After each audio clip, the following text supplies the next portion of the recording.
The work society as a whole is becoming increasingly obsolete. Capital and technology now work together at such level that...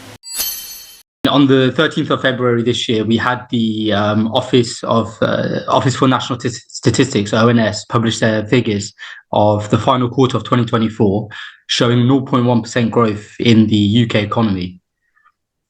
I would like to ask you, is this kind of growth sustainable?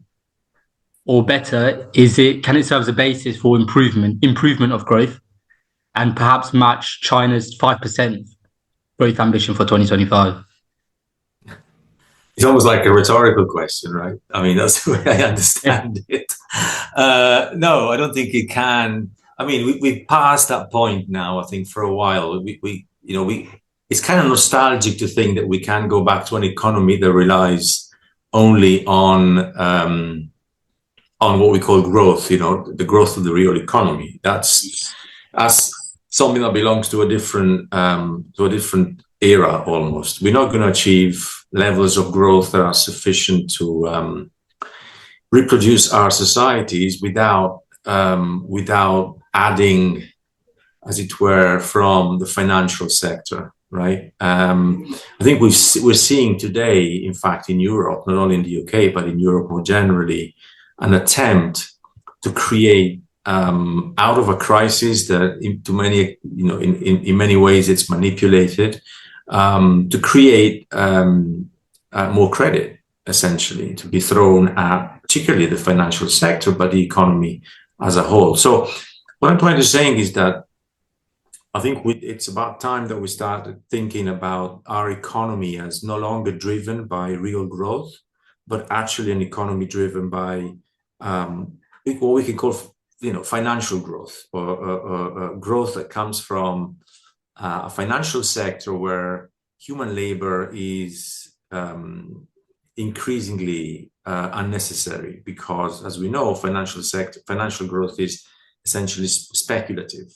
We're talking about fictitious capital, not real capital. Yeah. So I think it's a different model that we're looking at, and my argument is that the system needs to find more and more justifications to run this sort of debt-based and hyper-financialized system, whilst also, of course, tending to the real economy, which cannot be completely abandoned. Of course, the real economy needs to be there, but it's no longer the main driver of the world we live in, and that causes all the kind of contradictions and tensions that we are seeing today, including this narrative of war, right, that is increasingly gaining momentum around us.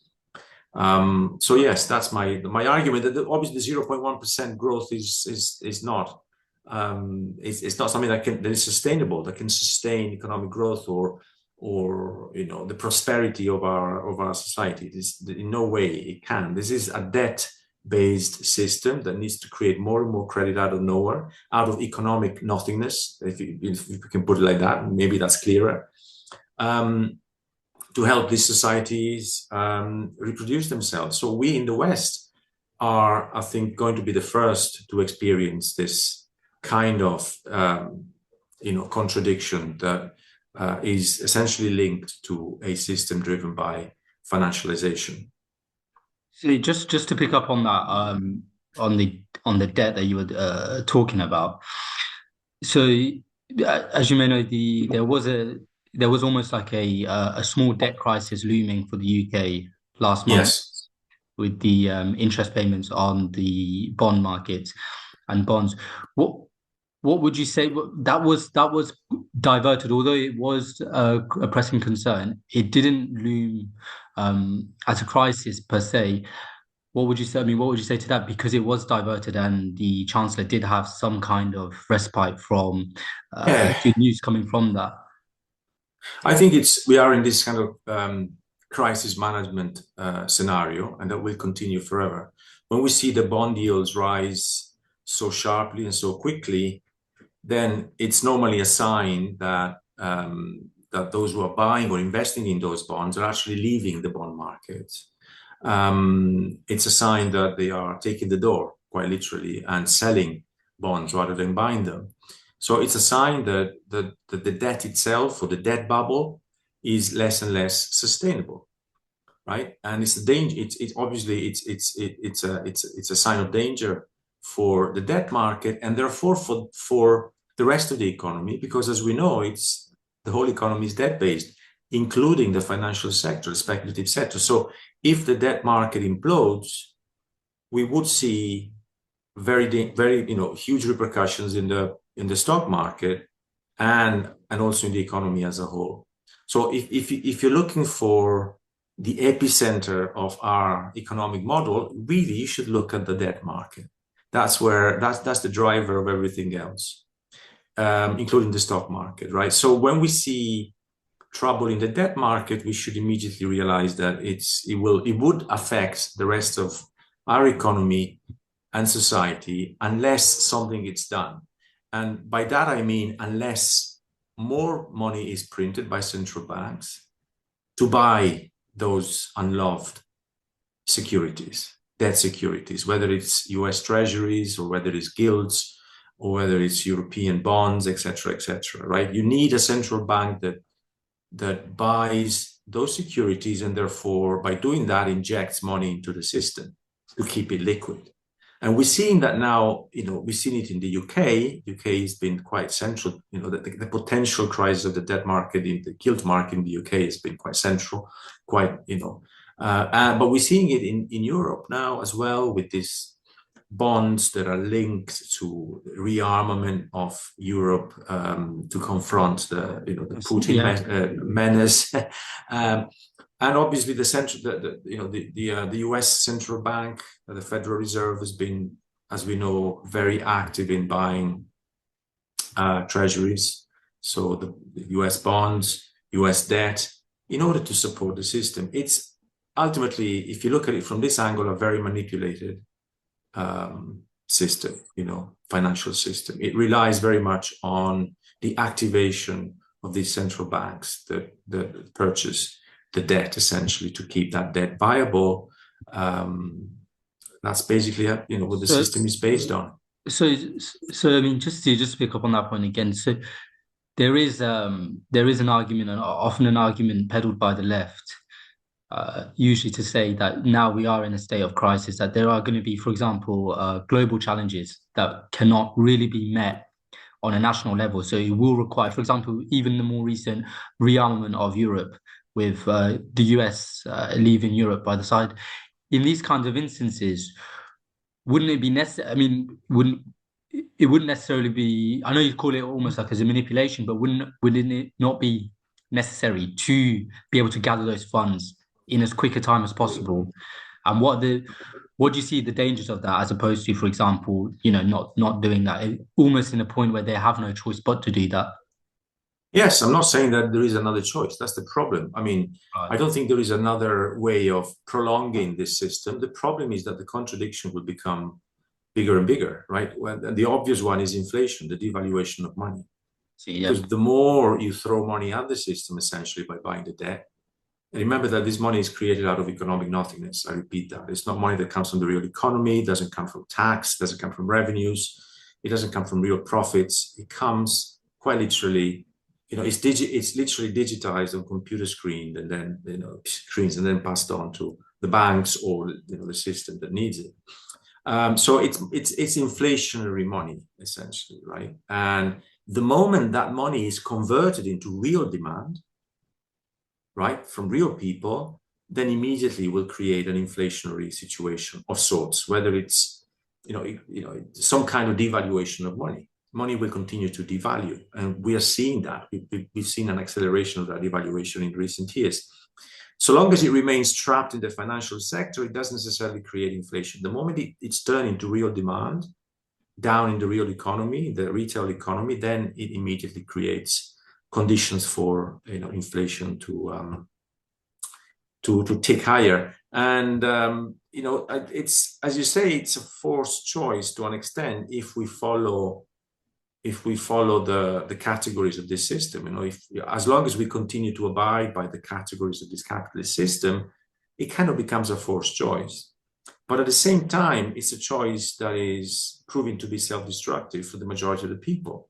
right? Because inflation means that we're getting poorer and poorer, that surely our demand for consumption is going to be more and more controlled in whichever means possible, whether it's a pandemic or Putin or China or some kind of enemy that will materialize out of nowhere to force us into a situation of emergency, then our demand will be under pressure. And they'll be able to perpetuate this system, but the system is no longer about growth, prosperity, etc. It's really about defending, ultimately protecting the wealth of a very small group of people vis-a-vis populations that are getting poorer and poorer. That's what we're dealing with. This is the kind of capitalism that we live in now. And I think we better understand it, because the sooner we understand the logic that drives it, the better it is for all of us, because you can think of alternatives. We can perhaps even practice alternatives, but it's a self-destructive logic, very protective of this system, but self-destructive at the same time. And manipulative, right? Because going back to what's going on in Europe, and I mean, it's really it's interesting how the moment we had that confrontation with between Putin and Zelensky, immediately after, we saw Zelensky coming back to Europe and being welcomed by the coalition of the willing, I think. Do you mean Trump and Zelensky? Sorry, did I say Putin? Sorry, yeah. Trump and Zelensky, yes. Yeah. The 28th of February, I think it was, at the White House, where we all saw how Zelensky was ambushed, right, by Trump and Vance.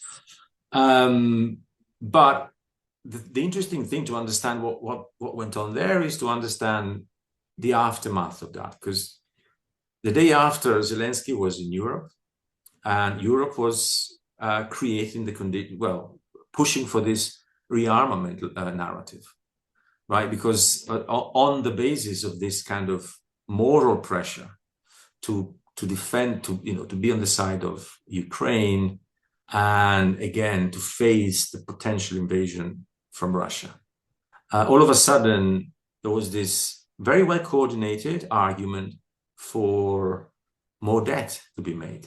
Right, so we saw what happened in Germany, especially in Germany, with Merz as the new chancellor impactor, not yet, but soon to be, basically wanting to create almost like €1 trillion support for the German economy, and obviously von der Leyen doing the same with the rearm project, Eurobonds, so more debt to be thrown at a stagnant economy, right? Even the German economy being practically in recession now, needing this liquidity, this money to be thrown at it. And what better justification to do this than precisely this, this terrible theater, we could call it, of the exchange between Trump and Zelensky, right? Where Zelensky was humiliated by the traitor of liberal progressive Europe. I mean, if you join the dots, you understand why things like that happen, right? They provide a perfect justification for a mechanism that now has been going on for quite a long time. In the last few years, surely with the COVID pandemic, this creation of money, creation of funds. Just on that, Fabio. So, I mean, now across social media, but now seeping slowly into mainstream media, is this idea that there are large amounts of debt that have been accrued, but I'm not sure if you've come across this, but a more now popular rhetoric that's been pushed towards mainstream media is, who is this debt to? Who does the debt belong to? So, but who is it owed to? Is it the argument goes that it's the super rich that the debt is owed to. So in essence, money, as you say, although it's made out of thin air, as you say, are you aiming specifically at that point that it is a certain somebody, a certain group that the debt is owed to in effect, and that as a cure potentially, because I don't really hear you saying this, but you don't really, perhaps I haven't researched enough, but you don't really tend to go with the argument that there should be higher tax rates on the super rich. It's more so much. So, are you not aiming at the debt being owed to a certain group? No, I mean, the tax, for example, to the super rich, of course, I mean, I would be in favor of it. But I think there's a bigger problem behind. The economy is no longer as productive as it was 40 years ago, 50 years ago. So even if we throw money at it, it will, of course, end up in the hands of a very few people. Those people who are controlling kind of monopoly capital, essentially, right? Increasingly, fewer and fewer people who actually can profit from this credit that is coming towards them. The people who are the debt effectively, effectively you're indebted to a central bank, and the central bank will never go bust. The central bank will always buy and sell debt. They will always do what they want because they can create money out of thin air. The bigger problem really is to consider that the economy as a whole is no longer as productive as we still think that it is, and there's no. And this is got to do with a trajectory that that it's you cannot go back in time. You cannot go back to the 60s or 70s or 50s where you could employ huge amounts of laborers in factories to produce and consume and blah blah blah. Now, with the use of technology, of course, more and more people are out of the work society, as it's called. So of course, money is going to go to the super rich. Of course, profits are going to go with the super rich, and of course, you could tax them. You could try to tax them at least, because we know that they will move the money away, right? If you try to tax them, go a global tax, but who's gonna agree on a global tax to the super rich?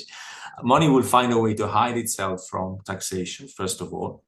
But in principle, I'm totally in favor of it. Of course, it would limit the damage, but the damage will still be there because the conditions for the socialization of capital are no longer there as we used to know them, right? So whatever capital, whatever wealth you create, it will go up.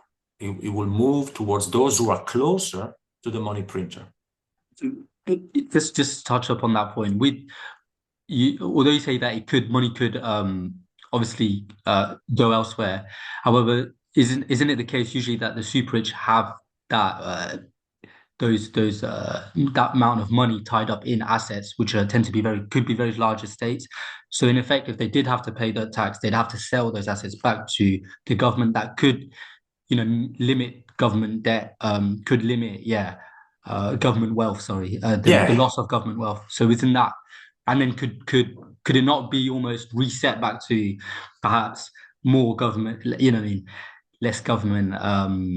A loss of wealth. I hear the argument. I know the argument. I think it will be a matter of a damage limitation that could buy us some time, perhaps, to do something, to think of something different. But I think it's the whole system that is, you can't mend this system. I think it's because of conditions that are very much objective conditions. That you can't just turn back the clock and go back to a more productive, a more socially sustainable system. Unfortunately, it's really reached the point of no return.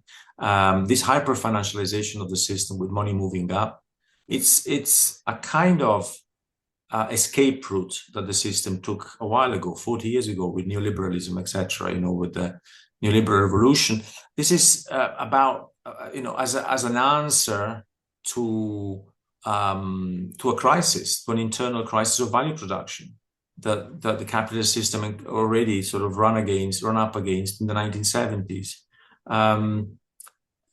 So you can't go back to the 1960s. You can't go back to the time where more and more people were, where even the idea of utopia of ending unemployment was possible.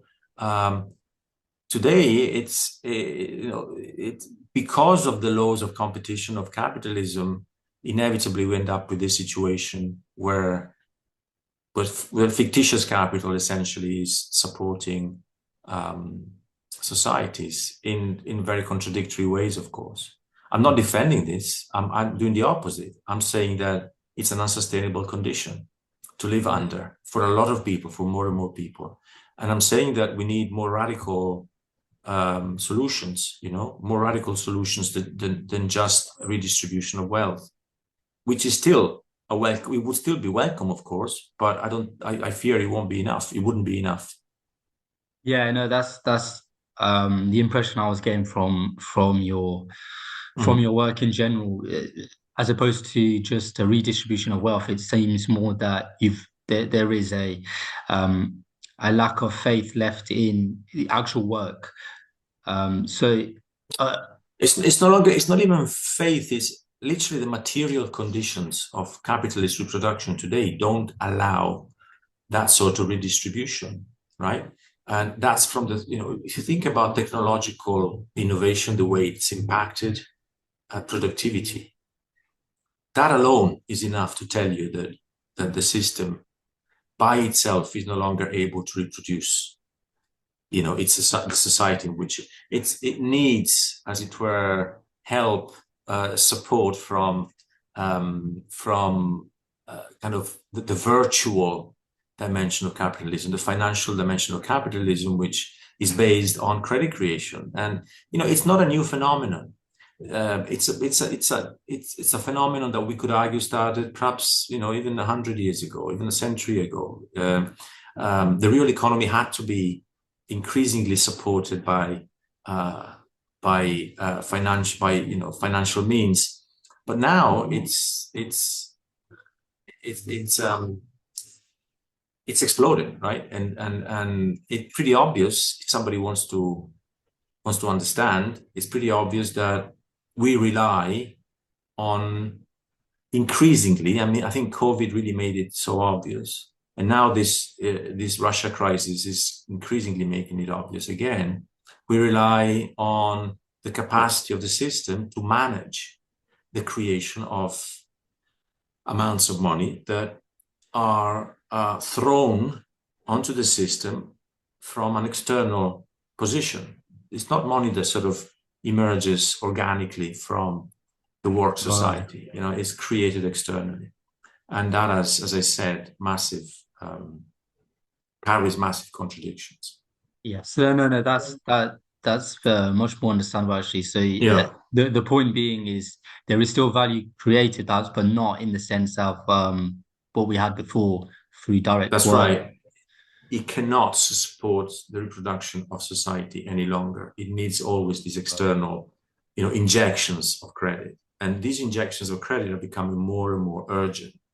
And it's interesting to notice how those who still benefit from this system, so this kind of financial oligarchy, if you like, are compelled, in a sense, to find more and more creative reasons, justifications for these money creation programs, right? And again, if you look at the Ukraine affair, to me, it really sounds like an attempt to prolong a crisis, prolong a potential scenario of war that justifies precisely this massive injection of cash. If you listen to von der Leyen or Merz today, you have the narrative there in front of you. We need to create more money to support a system that is under attack. So they deflect attention to an external enemy when the enemy is actually inside. The enemy is the system itself. The system is simply unable to run on its own legs.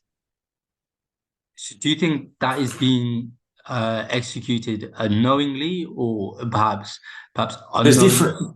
There's different levels of awareness, right, in the hierarchy. I don't know which politician is actually aware of it or not, or which functionary of the system is aware of it or not. There's different levels of stupidity also within these hierarchies. It's difficult to tell, I don't know, but certainly it's an internal logic.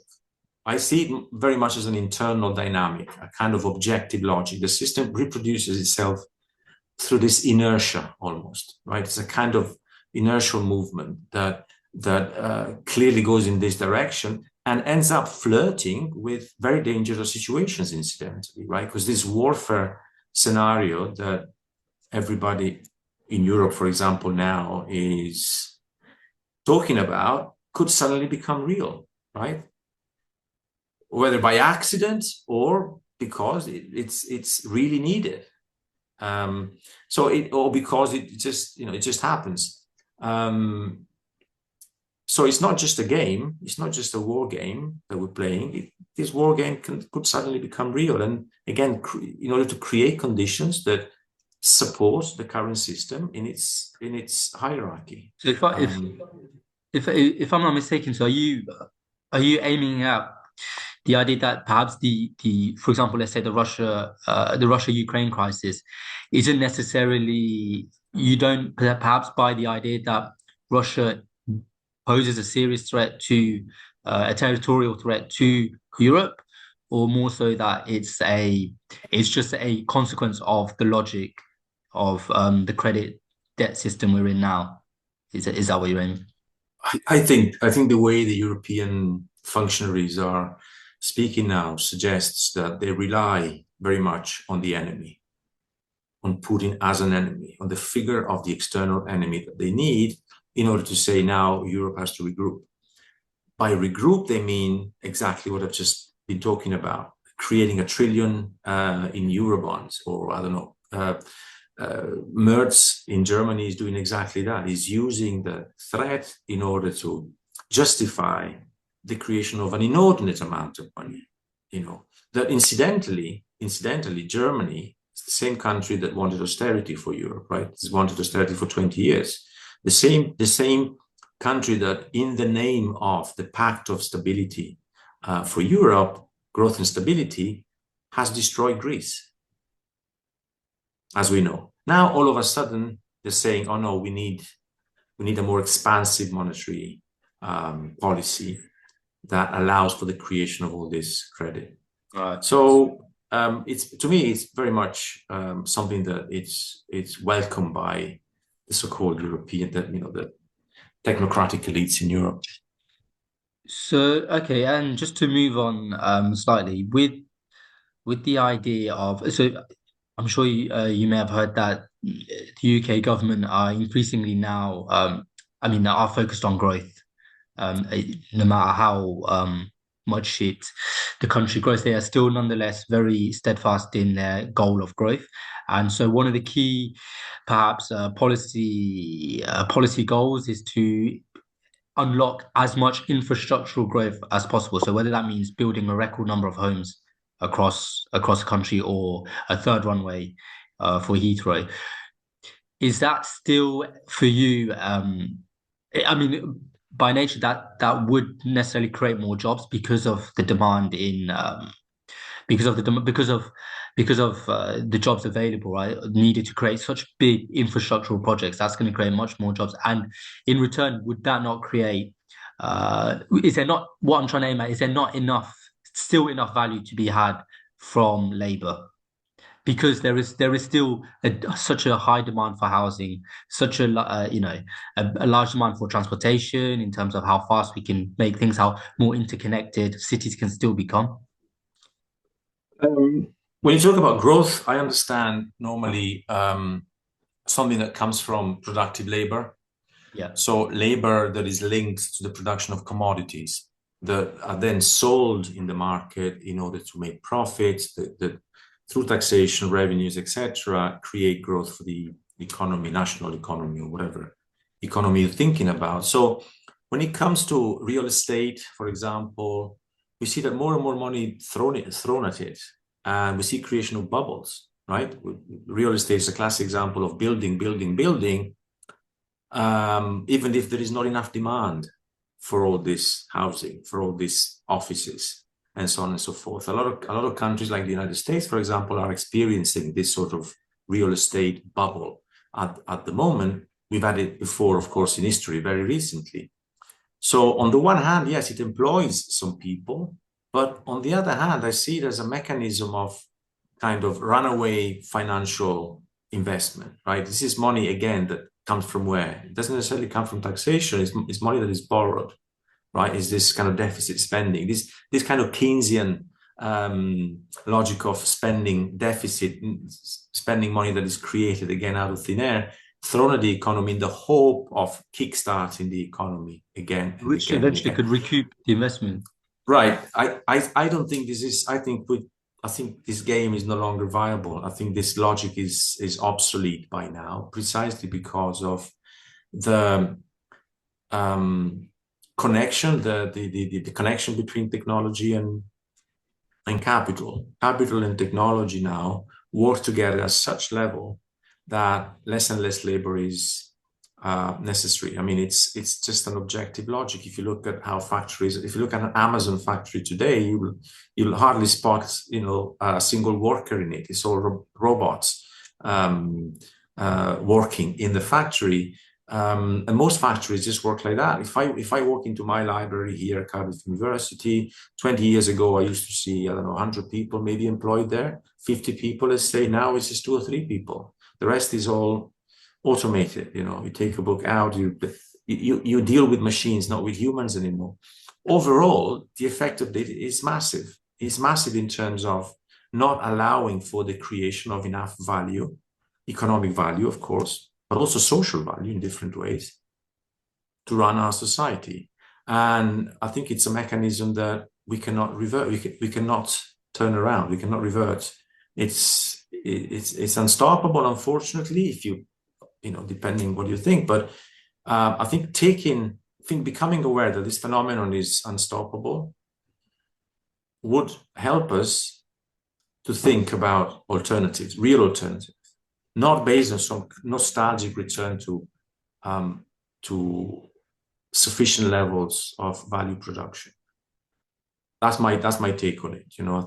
I think the work society as a whole is becoming increasingly obsolete, and there's no way of helping that except by doing what they're doing now, which is awful, right? It's something that cannot lead to any kind of sustainability, because it creates this two-tier society with the super rich on the one hand and all the rest becoming poorer through, for example, the devaluation of money, but also the loss of jobs. I mean, here at Cardiff University, for example, we are being threatened just right now with job cuts of around 400 full-time employment staff, So it's this idea of kind of controlled demolition of society that we're now experiencing firsthand here, even in the education sector.